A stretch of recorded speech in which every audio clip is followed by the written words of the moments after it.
So I got to play probably about 2-ish hours of the Duskbloods last night. After the beta was live, it did come back and they did get it working and they said, hey, you guys can go play.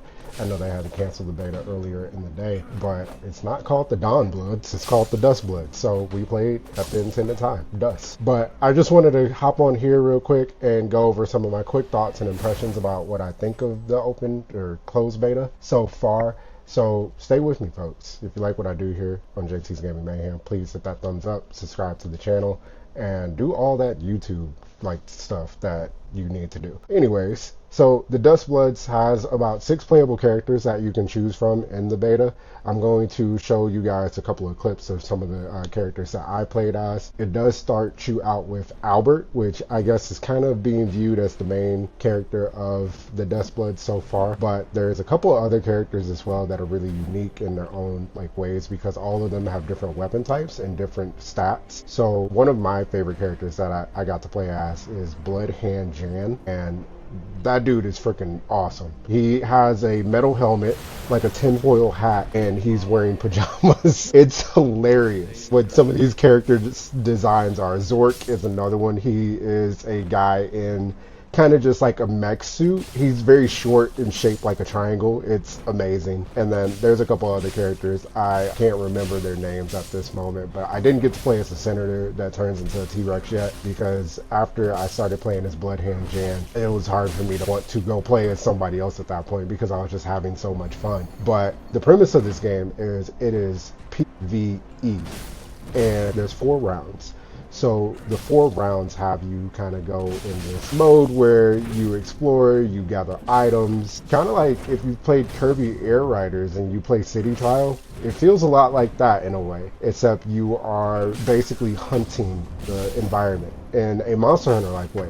If I had to really describe this game, and by taking elements from other games, I would say take Dark Souls, throw in a little bit of dash of roguelite elements, throw in a little bit of Devil May Cry as far as combat goes, throw in Kirby Air Riders, and throw in Monster Hunter. Mix those in a pot, and the Duskbloods is what you were getting, because it does have all those elements in one.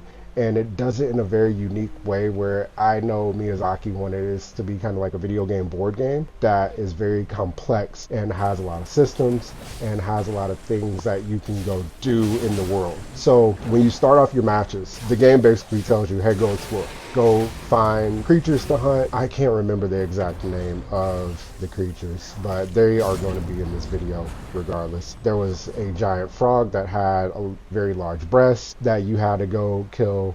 There is a headless horseman. There is this lady who has like death wheels as hands. I kept trying to solo that one. There was times where people would try to like jump in and like help, and then you could just see them go, nah, fuck this, I'm gonna go do something else because we're just getting our ass whooped. And I was really trying to learn the system when I was like fighting Nikki, I think is the name of that character. So much fun doing that, but I did not get the opportunity to conquer that one. Maybe today when the beta comes back, I'll jump back in and try it out. But basically it has you go through the environment, do all these different things to level up your virtue and level up your character. So by the time you get to the last round, it's a battle royale and it's every man for themselves. And if you aren't leveled up like properly, you're probably not going to win. And I think that is such a fun premise to do, because Kirby Air Riders is kind of the same way, where you do City Trial.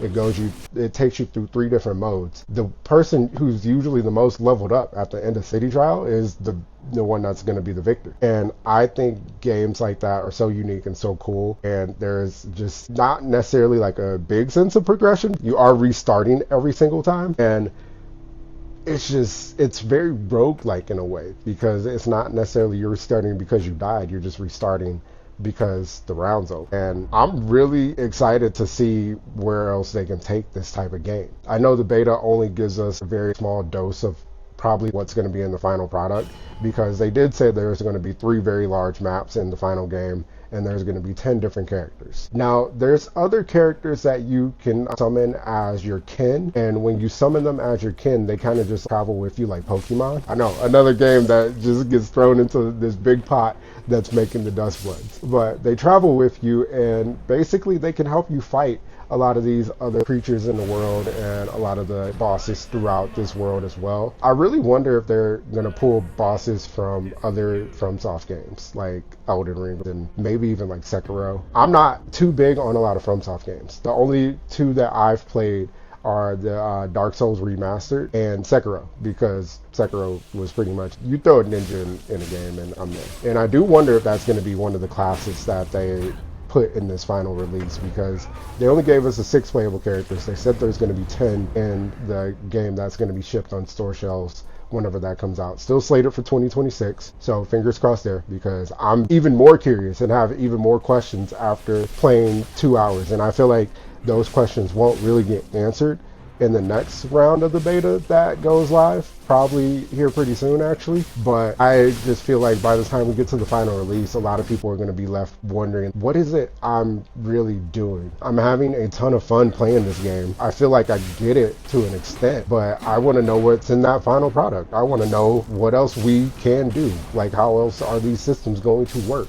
There's so many more questions. A lot of things did get answered, but now leaving with a lot more questions and thinking about where they're going to take this further is going to entice a lot of people to want to play this game and pick this game up, because I feel like that's what From Software's juice really is. Leave you wondering what is going to be in that final build of the game. I didn't play Night Rain, I didn't play Elden Ring, so I don't really have any comparisons to those games. I know a lot of people said, oh, this is kind of like Night Rain, but it's not really, no way, because Night Rain was more so like Monster Hunter apparently. You got a bunch of different things, you throw them in a pot, and this is what you get. And I don't think that is necessarily a bad thing. I think when you can take a formula like those games that I mentioned and mix them all together and then come up with something that is so compelling and so interesting in a way where you are learning like so much as you play the game, and you're still wondering, what's next? What else can I get out of this? Where else are they going to take this game? It makes it that much more interesting to want to pick this up. So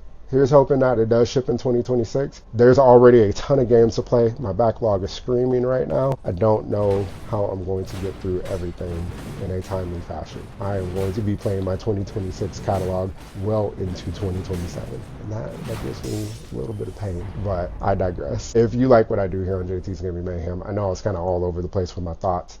I am hoping to really break this game down fully when the final product does come out, because I do see this as a day one purchase with how much fun I was having. I was so confused playing this game, and also like, man, I'm really enjoying this. I can't put it down. And every time a match went in, I'm like, all right, let's get into the next one. And I should have just been going through all the different characters. But like I said, man, Bloodhand Jan, that dude is a fucking riot to play. All right, guys, take care. Tell somebody you love them. If you like what I do here, hit that subscribe button, hit the bell notifications, and I'll catch y'all in the next video. Peace.